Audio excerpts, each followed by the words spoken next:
Welcome to Ask SQL Family podcast. This is episode number 5, and our guest today is Marcin Szeliga.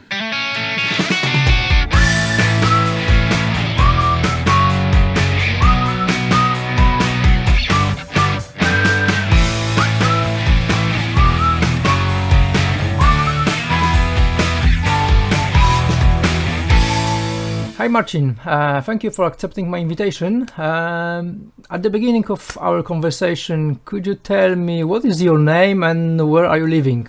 Well, so I'm Marcin. I'm living in the Upper Silesia, the best part of Poland.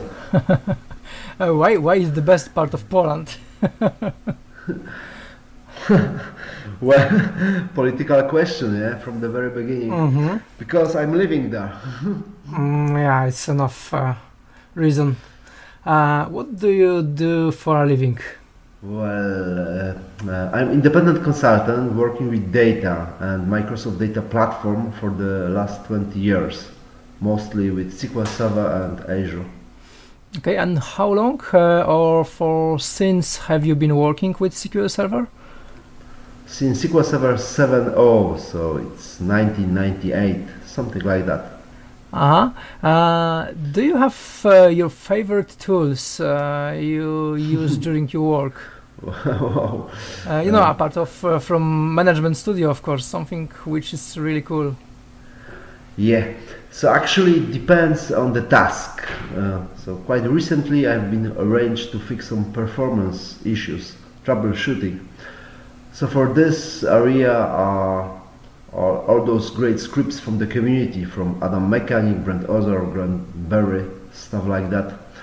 But if you are asking about tools, I'm using the best tool I can find to solve my tasks, like those scripts. When I'm working with data analytics, there are probably the R libraries. So you are basically the scripting guy. You like scripts the most. Well, what do you think about the most? The most, so the graphical tools are not fine for you, and you prefer to write scripts because you can probably automate them mostly. Yes, this is the great pro of using that kind of tools, because at the beginning you spend more time, or you have to be lucky and find tools like those ready to be used scripts. But afterwards, it's a piece of cake. Always pleasure. So yes, let's say I'm a scripting guy. And you must using a lot of the R Studio. Yes, that's true. I've started working with R just few years ago, and actually the best part of R are those 10,000 plus libraries ready to be used. R is, not the most end-user friendly language, and the R Studio is not the best development environment, but those libraries can solve all your problems immediately, and that's something I really like. And for sure you can find appropriate library among those 10,000 libraries, yeah? Yeah, absolutely, you're right. It's not that easy to find the right library among. Fortunately, there is a huge community around R, and it's very active. So you just ask a question and will be answered pretty promptly. And beside that, there are golden standards like ggplot, and you just have to follow the main path, and you will be most of the time fine. Did you have a situation during your work with R language that you were not able to find an appropriate library? Well, let me think. Funny thing, yet 2 years ago I had to process some medical data about cancer, so graphical data, very specific, and turned out that there is R library specifically for this ready to be used. So no, to answer your question, no, I always found one. So it was already someone who wrote the library down, yeah? Yes. How sure can you be about those libraries? Are they tested somehow, or just people from the forum tell you that is worth trying because you can't be sure about the result, because in the 10,000 of libraries some might not work properly? Yes, that's the hard part actually of the R language. Fortunately, most of the good libraries are pretty good documented, very extensively. For example, there is a very tiny library, just like for functions. For example, find me a leak somewhere in this pipe, but documentation is 500 pages long and detailed. So to access the quality of to assess the quality of the function, you have to understand the documentation. So yes, if you want to be sure, you have to spend some time reading this technical stuff. I remember that I heard somewhere that you prepared a special workshop about the machine learning or R language in the Switzerland a couple of years ago. Is that true? In Switzerland? No, that was not me. That's true that I had a couple of these trainings, workshops or programs about machine learning and R or data science. So, but not in the Switzerland. Generally speaking, yes. What do you think about the MVP program those days? Because it's evolved over the time. You are also the MVP for 20 years.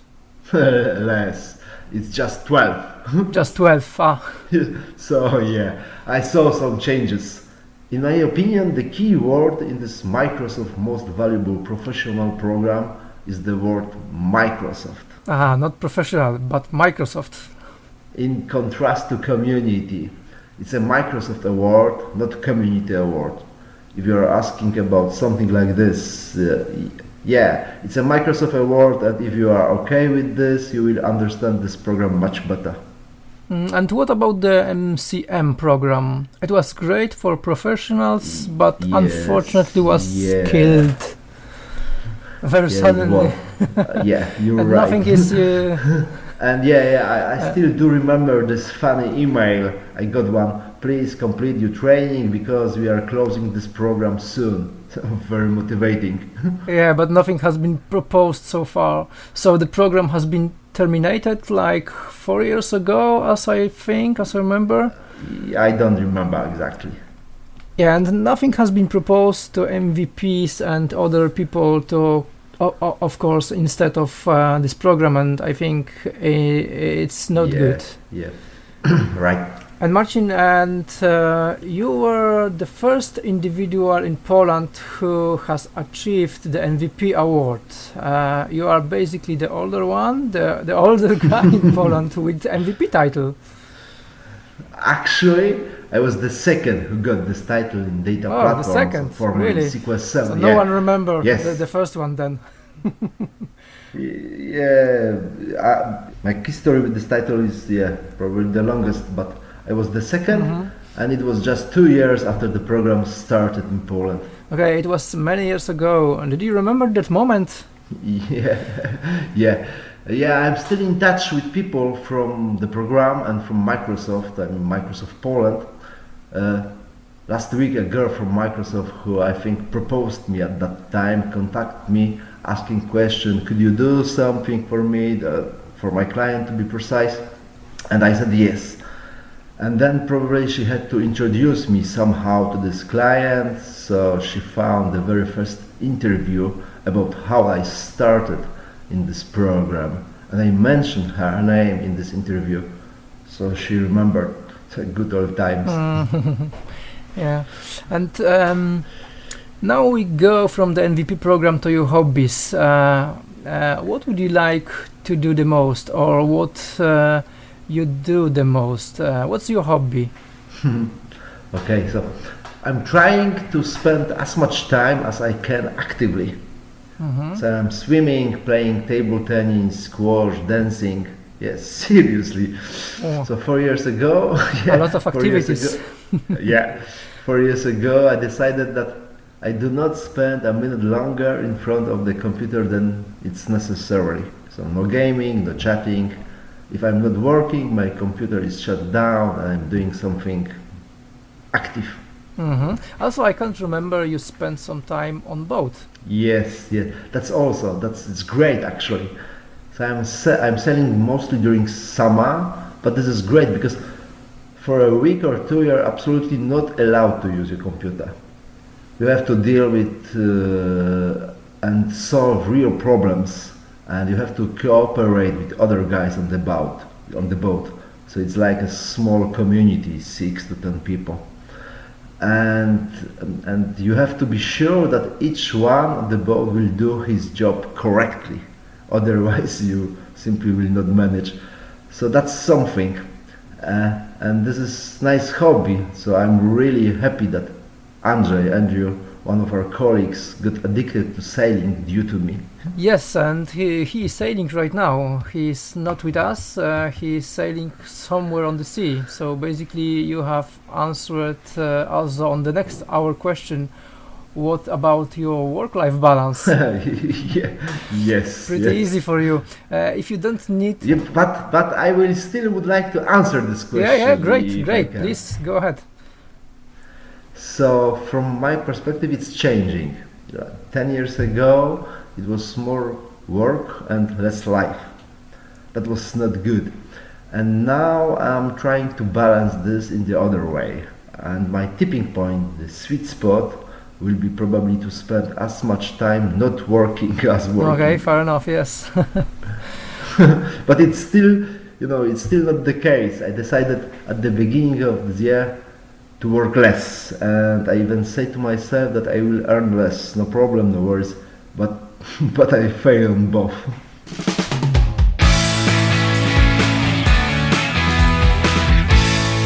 Marcin, what kind of hints would you like to say to young people who want to start working on the market with SQL Server, on data platform, or that kind of stuff? So first, they are already in the halfway to success because they started working with data right now. And looks like that if you are a data specialist, you are lucky. And to be honest, SQL language is the most popular data language, and it will not change soon in favor to Python, R, or USQL. This is my opinion. SQL is just so good in data manipulation. If you are good in this, and you mentioned that it's not too hard to be good at SQL as a language, that is the best start to learn more advanced. In my opinion, just more focused on particular tasks, languages or tools. So just with SQL, you are already a professional in this world, and my advice is to be brave enough to accept professional challenges. Yeah. If somebody asks you if you go to, and conduct this training in a foreign language, or if you go there and deliver a speech on a conference or whatever else, so your answer should be always yes, absolutely yes. Most of the time, yes. Sometimes you have to know your capacity, let's say. Otherwise, it will be silly. The worst thing is that if you fail because you are too eager, thinking I'm the smartest guy on this planet. Be patient, and the right time will come. No worries. But if you failed miserably at the first attempt, it might change your attitude. So yeah, this is another kind of balance between the optimistic and realistic approaches to challenges. Basically, how much time do you spend learning something new, and how much time do you spend making your business? Well, the best thing is when you can earn some money learning. This is great occasion.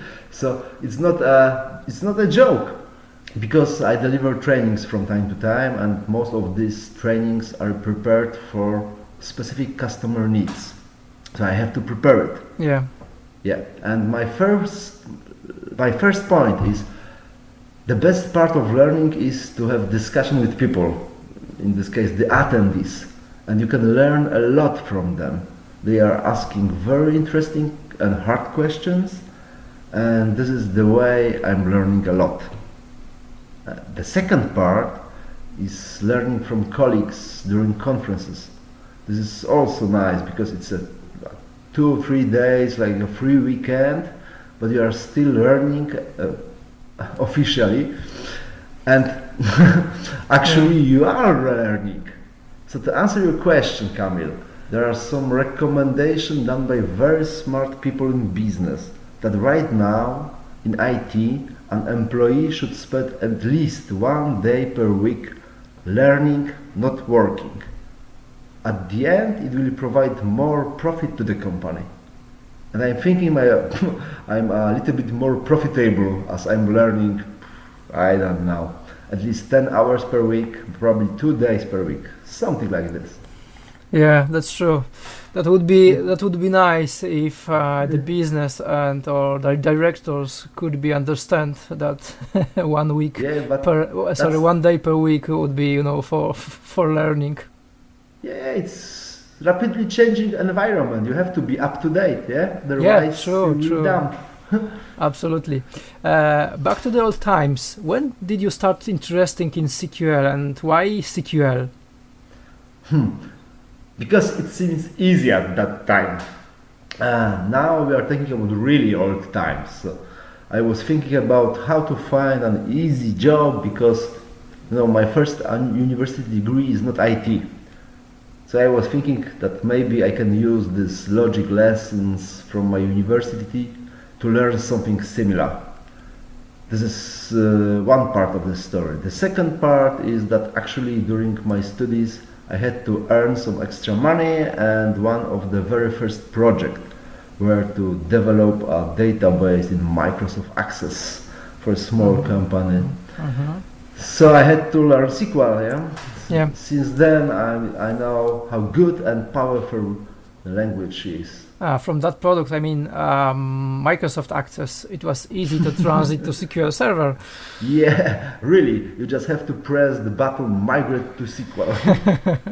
Yeah, and the language is almost the same, yeah?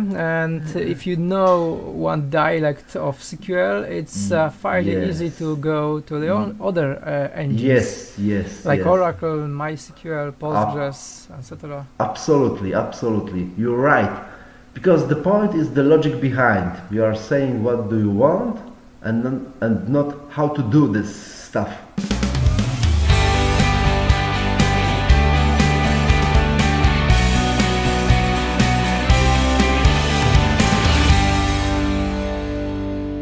Do you have any animals at home? Yeah, I do have. Now I have 2 hamsters. That's it. I'm traveling a lot, so larger pets are not the option, I think. Goldfish would also survive, but no. We have 2 hamsters and they are pretty nice. During the night they are traveling across flat, which is relatively large. So they are going from room to room. It's always nice to hear them. During the night? Yes. So you have that kind of animals which can survive during your trips around the Europe and the world, yeah? Sure. So you would be surprised how much of extra food and stuff they manage to prepare. They are pretty clever. Yeah. It's absolutely new information for me. I mean that you have some animals at home. Good question then. Right now, let's talk about the community and your approach. If you have a speech, let's say international conference, and it's going to be taught, because when you speak, it is always taught. Yeah. So how do you prepare yourself? After some years of delivering speeches during meetings, conferences, what helped me the most is to feel confident, and there are different ways to achieve this state of mind. First, not that easy, is to prepare well, to know your topic. And actually by know, I mean know. So not the slides and demos, but the logic behind all those stories. And if you are well prepared, you will be confident, and people like to hear confident speakers. But there are also some other techniques. Not always they are applicable, but they work. So you should be familiar with the stage if possible. So just You should go there, see the audience, spend some time in this room. This will help as well, I think. So technical preparation. Yes, but just to be familiar with the surrounding, Yeah. It's nice it will help you. So just before your speech, go there at least some minutes before and check everything, as you mentioned. Those technical details are also pretty important. Yeah, the worst thing could happen is if something is not working and you spoil the very beginning of the presentation. Yeah, it's hard to recover. Yeah, true. So if you are there earlier, you will still have 2, maybe 5 minutes to relax and talk to the audience after this technical check, and it will help a lot. People will be happy, you will be relaxed and self-confident. So self-confident is my answer. Yeah, absolutely agree. So we know that you have many workshops and speeches during many conferences, but the question is if you are still learning something new during your work. Oh yes, absolutely. Microsoft is taking care of this. So Microsoft is trying hard to find new things that are worth to learn. And actually, I'm not joking. Just 30 minutes ago, Michael Riz had this nice talk about the SQL and the latest refresh of data lake analytics. And this is one of many relatively new, constantly changing topics. And yeah, I'm still learning R and Python because they are evolving. And cognitive services and AI, I mean artificial intelligence, just this will keep you busy for years. The only problem is that I think you, at least me, I'm not able to catch up with the current development in this area. Yeah, unfortunately. Yeah, so let me explain. I'm studying some papers dated 2015 from universities about new algorithms and techniques and how to apply these algorithms to solve some complex tasks. And just 2 years after, you can start playing with those algorithms using tools like TensorFlow or Cognitive Toolkit. So just 2 years from the university to production. Yeah, so looks like pretty quick. Yeah, definitely still a lot to learn, and you have to be quick, as you mentioned. Yeah. Generally, are you a perfectionist? Well, in comparison with some other guys, I know, definitely not. but in the other hand, and we had this discussion previously, I do like to feel self-confident. Yeah? And my way to achieve this is to make sure I can answer all the questions or solve the task in a proper way. So this is the reason why I'm learning. I just like to know. So in this respect, yes. But I'm okay with people that are better than me, and I know a lot of them. They are better than me in many things. So, in your opinion, you are not, but you are, I think, at least trying to be. And looking at the past, what achievement are you satisfied the most? Well, it might be silly, maybe you know, maybe not, but I'm still a Microsoft certified trainer. So the answer is MCT. MCT. Yeah, MCT. Yeah, I'm not delivering that many trainings per year, probably just one for the last couple of years. And this is perfectly fine because I'm playing according to the program rules. But 15 years ago, I got this MCT title, and to be an MCT, you had to pass some exams before, the professional exams. But it was MCT what was the turning point. I started working differently, more interesting things to do, and this slowly changed to the point where I'm right now. So I have probably never been employed by any company longer than 2 months. Maybe just longer after than 2 months. Yeah, maybe just after my studies. But now I'm pretty sure that self-employment is good for me. It may not be good for everybody, for whatever reason, but it's good for me. And being self-employed, it's good to be recognizable. And those titles, MCT, MVP, those titles helped me a lot. MCT, at least at the beginning, to achieve the current position. Yeah, because you are a recognizable person, and that kind of things helps you get new contracts much easier. Yeah? That would be also a good advice to young people. I mean, start using your basic knowledge in your work, then do some certificates and extend your knowledge every day. I do agree. But certificates does not mean knowledge in most cases. Yeah, so you have to be sure you can prove your knowledge just by taking an exam and having the certificate. It should not be the opposite. Yeah, absolutely, very true. I just want to say that right now there is a lot of opportunities to get a good training online from the best universities. I mean, Coursera, Pluralsight, edX, stuff like that. Though these courses are free or relatively cheap and very good quality.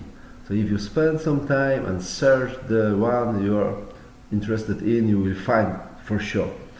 And there are some programs related to these courses. So right now it's way easier to be a very good professionalist than 10 or 15 years ago. Yeah, absolutely agree with you. Because that's why I have started my sentence that young people should use their basic knowledge in a practice. I mean, working. Yes, you're right. Use an opportunity like those Kaggle challenges if you're playing with AI. There are a lot of them. In most of those courses we mentioned previously, you are required to deliver a project at the end. So it's not just a pass a test, but actually do something that works. If you are talking about the AI, what do you think, Marcin? What will change the most in the next 5, maybe 10 years? In the next 5 years, probably everything. So maybe I'm over optimistic, but I'm a believer.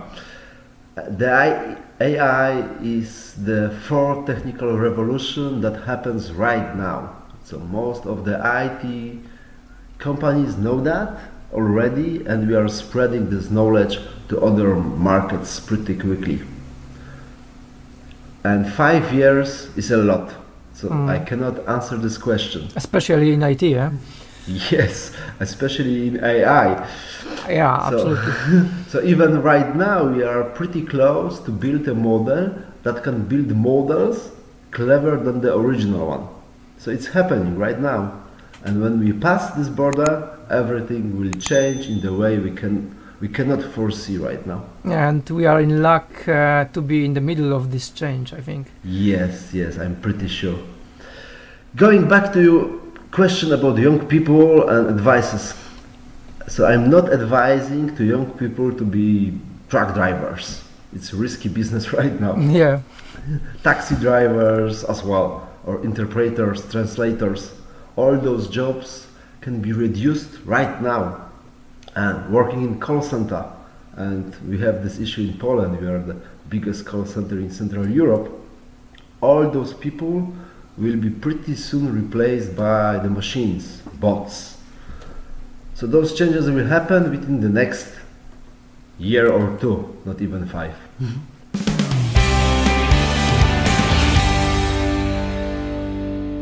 Marcin, I'm holding in my hand your book. It's Data Science and Machine Learning. The book is written in Polish, and it's just I just wondering, are you going to release this book in English? There's a lot of useful knowledge, and I think the wider audience could use the book. So, first, thank you for what you have said. Second, maybe. It depends also on publisher. So it's not only my decision. Third thing is that, I like this book. I spent some time gathering the materials and trying to write as clearly as I could about the machine learning stuff, Azure Machine Learning Studio and R language. But to do the same work in English, I'm not so sure. Maybe it will be more fun starting working on something new. Yeah, but you're right. Maybe this time I should start from beginning in English. So, at the end of the conversation, tell us where we can find you. Facebook, Twitter, because people might like to ask you some questions. Yeah, Facebook, of course. So Marcin Szeliga is my account. It may be relatively hard to find me by foreigners, but yeah, especially your surname. Yes, you can also try to search on MVP, on the official MVP Microsoft MVP's website.